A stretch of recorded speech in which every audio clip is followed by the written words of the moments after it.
হ্যাঁ, আসসালামু আলাইকুম। ওয়ালাইকুম সালাম। ভাইয়া, একটা রিকোয়েস্ট। সবাই তো সফলতার গল্প শোনাচ্ছে, আমি চাই একটু আমার ব্যর্থতার গল্প একটু শোনা দেয়। যদি আপনি অনুমতি দিতেন আমি বলতে পারতাম। আচ্ছা, ঠিক আছে, বল। হ্যাঁ, আমি নটরডেমের স্টুডেন্ট। তো গ্রুপ নাম্বার আমি আপনাদের কাছ থেকে মানে সবার থেকে গ্রুপ রাখবো। আমি নটরডেম থেকে এইচএসসি দেওয়ার পর মেডিকেল পরীক্ষা দিয়েছি। আমার মেডিকেলের মার্ক ছিল 70.25। হুম।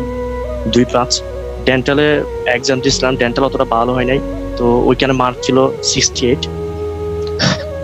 তারপর ভাইয়া বুয়েটের প্রিলিত হয়েছিল, তো রিটেন কি বলবো আসলে, মানে এমন একটা সিচুয়েশন, বুয়েটের রিটেনের রেজাল্ট দেখে আমি অবাক।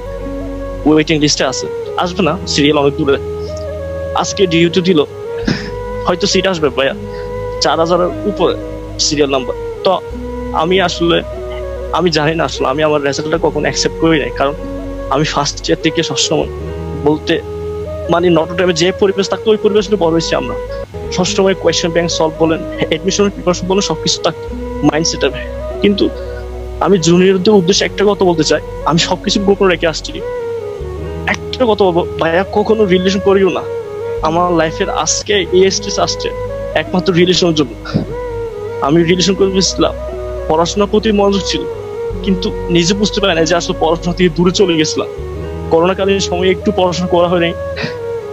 আজকে রেজাল্ট বলতে হচ্ছে আজকে আমার এইরকম অনেক ক্লোজ ক্লোজ রেজাল্ট করে আজকে আমার ফ্যামিলি থেকে বলতে হচ্ছে অনেক দূর।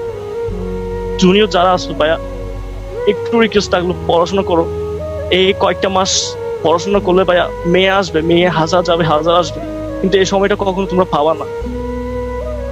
লাইফে চেষ্টা করবা, সর্বোচ্চ চেষ্টা করবা এই সময়টা কাজে লাগানোর জন্য।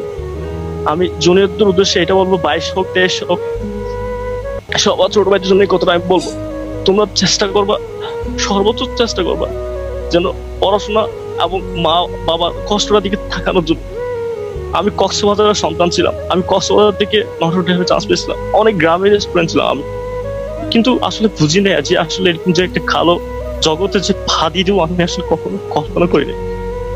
তো আসলে আমি জানি না আমার কপালে কি আছে। আমি হয়তো আমার দাবিতে হয়তো সিট আসবে, আমি জানি হয়তো একটা সিট পাবো, কিন্তু যে আশা ছিল, যে ছোট থেকে বড় একটা যে স্বপ্ন নিয়ে বড় ছিল, ওইটা কখনো আমার হয়তো বা পূরণ হবে না হয়তো বা। জনের উদ্দেশ্যে এই কথাটাই আমি বলবো যে রিলেশনটা কখনো করিও না, পড়াশোনা ঠিক মতো করিও, বা আমার কষ্ট দিয়ে তাকাও ভাইয়া। কয়েকটা মাস কষ্ট করলে তোমার সারাটা জীবন সফলতার মতো ফুল দিতে থাকবে। ধন্যবাদ ভাই আসলে।